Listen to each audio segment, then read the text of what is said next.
शास्त्री जी के पहले की सरकार की नीति थी सेना पे खर्चा नहीं करना, युद्ध के सामान का उत्पादन नहीं करना, हथियार नहीं बनाने। अब शास्त्री जी ने उलट दिया कि सेना के ऊपर ही सबसे ज्यादा खर्चा करना है और युद्ध के हथियारों के ऊपर खर्चा बढ़ाना है, और जो कारखाने बंद कराए गए हैं उनको फिर से उत्पादन में लगाना है। तो पूरे बजट का लगभग 25% हिस्सा उन्होंने सेना के लिए आवंटित किया।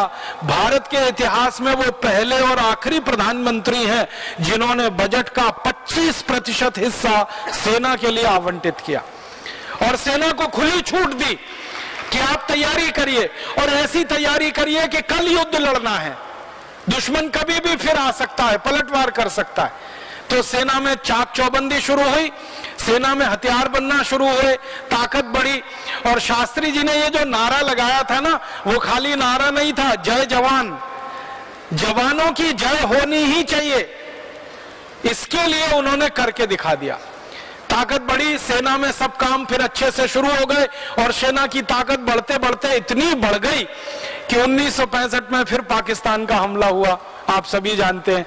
और पाकिस्तान इस गलतफहमी में था कि भारत की सरकार की नीति ऐसी है कि सेना की मदद कम करो, पैसे कम खर्च करो। तो पाकिस्तान इस गलतफहमी में था कि इस समय भारत पर हमला करेंगे तो जम्मू कश्मीर को ले लेंगे हम, क्योंकि भारत की सेना कमजोर है, क्योंकि चीन से पराजित हो चुकी है, क्योंकि चीन से हार चुकी है। तो पाकिस्तान ने 1965 में, माने चीन युद्ध खत्म होने के लगभग 2-2.5 वर्षों में ही पाकिस्तान का हमला फिर हो गया। लेकिन पाकिस्तान को यह नहीं मालूम था कि भारत का प्रधानमंत्री बदल चुका है, भारत की नीतियां बदल चुकी हैं, भारत की सेना बदल चुकी है, सेना की तैयारी बहुत हो चुकी है, हथियार उनके पास बहुत आ गए हैं, गोला बारूद भरपूर है उनके पास। तो जब पाकिस्तान का हमला हुआ ना 1965 में, तो बहुत बुरी पराजय हुई पाकिस्तान की, बुरी तरह से मारा भारत की सेना ने पाकिस्तान को। और आप हैरान हो जाएंगे, हमला शुरू होने के 12 दिन के अंदर पाकिस्तानी सेना के पसीने छूट गए थे। पाकिस्तानी सेना के जो सेना नायक है ना, उन्होंने अपनी आत्मकथा में लिखा है कि 1965 के युद्ध में तो हम ऐसे बुरे फंसे, हमको कल्पना नहीं थी कि भारत की सेना इतनी ताकत से जवाब देगी। हम तो इस कल्पना में थे कि अभी जाके दिल्ली पे कब्जा कर लेंगे हम तो। एक पाकिस्तानी सेना नायक ने मजाक में कह दिया था कि सवेरे की चाय लाहौर में पिए, अब शाम का खाना मैं दिल्ली में खाऊंगा। तो इस कल्पना से आए थे वो तो हमला करने के लिए, लेकिन भारत की सेना की तैयारी इतनी जबरदस्त थी कि दांत खट्टे हो गए। और 12 दिन में पाकिस्तानी सेना का 80% गोला बारूद खर्च हो गया। 12 दिन में इतनी भयंकर लड़ाई हुई, इतनी भयंकर मारामारी हुई। परिणाम क्या हुआ? धीरे धीरे पाकिस्तान को लगा कि अब पीछे हटना ही पड़ेगा। और भारत की सेना ने जब मारना शुरू किया था ना पाकिस्तानी सेना को, तो लाहौर तक इलाका कब्जे में ले लिया। फिर लाहौर तक भारत की सेना पहुंच गई 1965 में। अब पाकिस्तान का डर बढ़ गया कि ये लाहौर गया हाथ से, फिर कराची गया, फिर इस्लामाबाद गया, फिर हैदराबाद गया, अब बचेगा क्या? तो पाकिस्तान भागकर अमेरिका के पास पहुंचा और अमेरिका के राष्ट्रपति को गुहार लगाई और उनसे कहा कि मुझे बचाओ, हमें बचाओ। अब भारत तो कब्जा कर लेगा पूरा, उनकी सेना लाहौर तक पहुंच गई है। तब अमेरिका ने भारत के प्रधानमंत्री को कहा, तो भारत के प्रधानमंत्री ने कहा कि मैं कुछ नहीं कर सकता, हमला मैंने नहीं किया था, हमला पाकिस्तान ने किया था, अब मुझे उसका पूरी ताकत से जवाब देने का अधिकार है, इसलिए मैं मेरी सेना को पीछे नहीं बुला सकता। तो अमेरिका परेशान हो गया।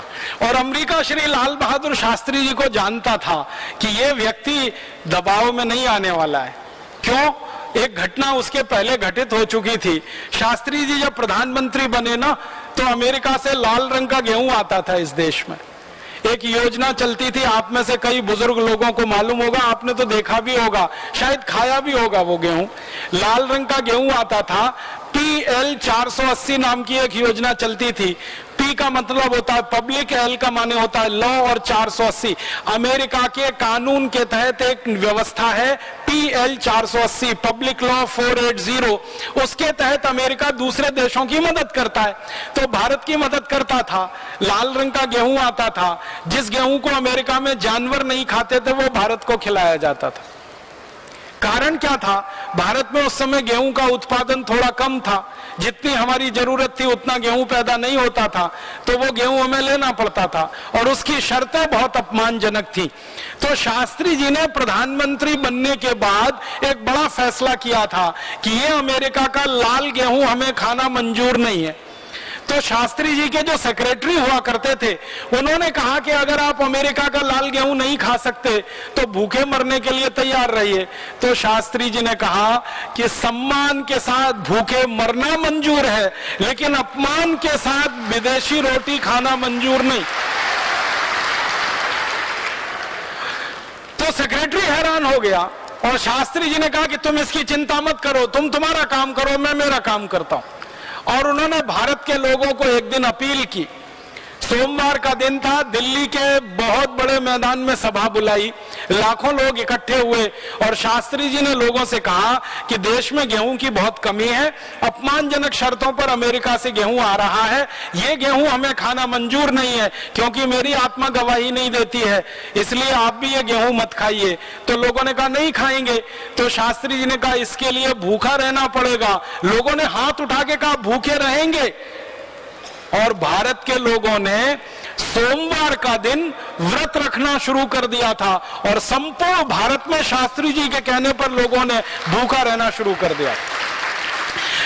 हमारे देश में करोड़ों माताएं हैं जो आज भी सोमवार को व्रत रखती हैं। मैं कई बार उनको पूछता हूं ये सोमवार को व्रत क्यों रखती है? शंकर जी को प्रसन्न करने के लिए? तो वो कहती है नहीं, शास्त्री जी को वचन दिया था। तो मैं कहता हूं माता, अब शास्त्री जी का वचन तो उनके साथ चला गया, वो तो उन्होंने वचन इसलिए लिया था कि देश में गेहूं का उत्पादन बहुत कम है, हम कम खाएंगे तो विदेशों से गेहूं नहीं लाना पड़ेगा। अब तो देश में भरपूर गेहूं पैदा हो रहा है और इतना पैदा हो रहा है कि हम खाएं, हमारे पड़ोसियों को खिलाएं और उससे ज्यादा चूहों को खिलाएं। हमारे देश में 2 करोड़ टन गेहूं तो चूहे खा जाते हैं हर साल, तो अब गेहूं की कोई कमी नहीं है।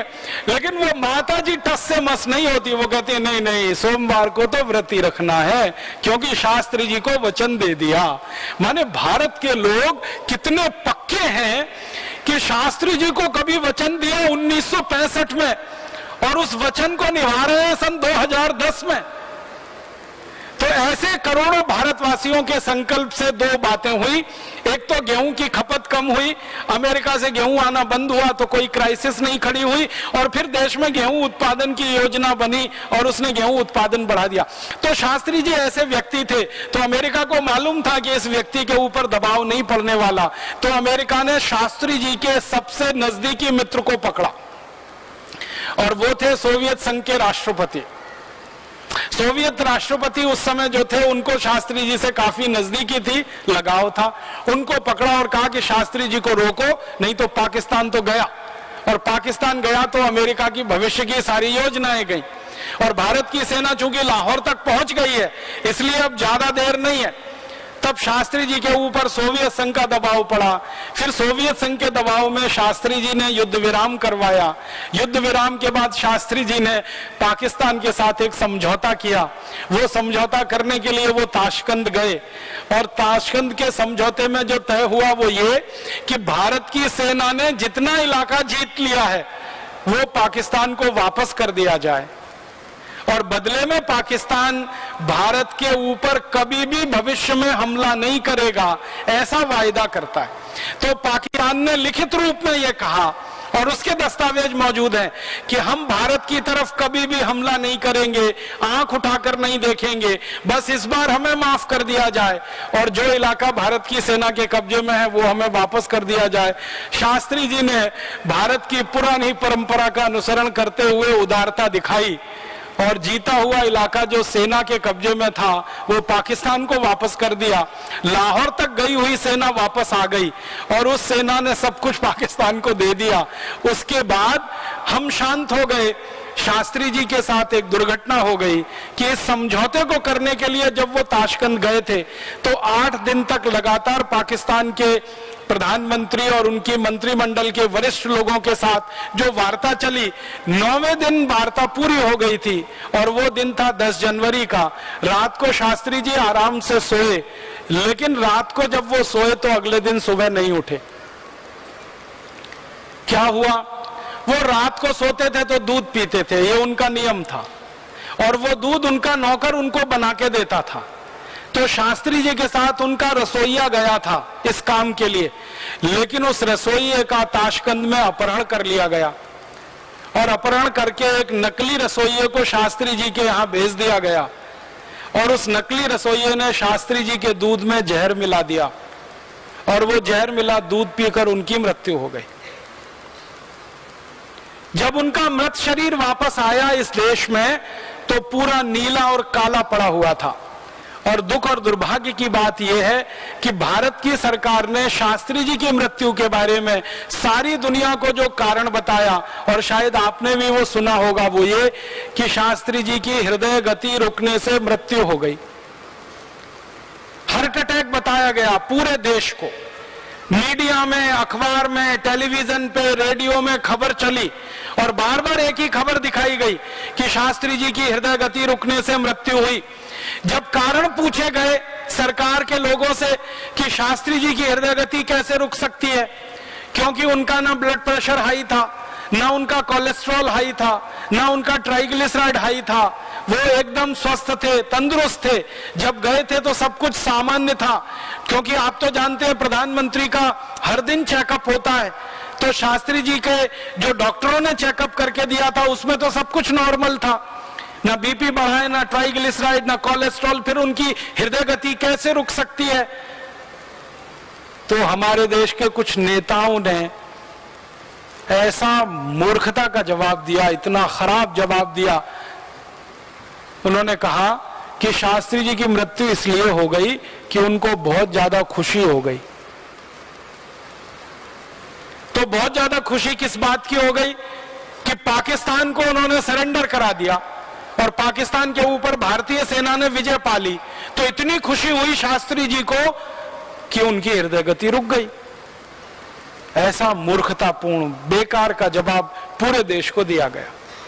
फिर शास्त्री जी का जब मृत शरीर आया तो कई लोगों ने यह मांग की कि अगर इनकी हृदय गति रुकी है तो इसकी सच्चाई तो पता चल सकती है, इनके मृत शरीर का पोस्टमार्टम कराया जाए। लेकिन भारत सरकार ने वो नहीं होने दिया और भारत सरकार ने शास्त्री जी के मृत शरीर का पोस्टमार्टम नहीं होने दिया। जैसे ही उनका मृत शरीर आया, जल्दी जल्दी करके उसका अंतिम संस्कार कर दिया गया और वो अंतिम संस्कार के बाद बात वहीं दब गई। और उसके बाद कुछ कमीशन बैठे, इंक्वायरी हुई, उसमें से ये बात निकली, लेकिन रास्ते में वहीं भटक गई और आज तक सारा देश इसी अंधकार में है कि शास्त्री जी को हृदय गति से मृत्यु हुई, जबकि उनको जहर दिया गया था। तो भारत में इस तरह की भूलें होती रही, हमारी सेना जीतती रही और जीते हुए इलाके को देती रही, दुश्मनों के हाथ में, दुश्मनों के ऊपर विजय करते रहे और उनको माफ करते रहे। वो पराजित हुए दुश्मन, फिर भी हम उनको माफ करते रहे और वही दुश्मन हमारे लिए नाग बन के डसते रहे। वो स्थिति आज हमारे देश में है पाकिस्तान के द्वारा जो हो रहा है। तो हमारे देश में आजादी के पिछले 63 वर्षों में ऐसी राजनीतिक भूलें हुई हैं।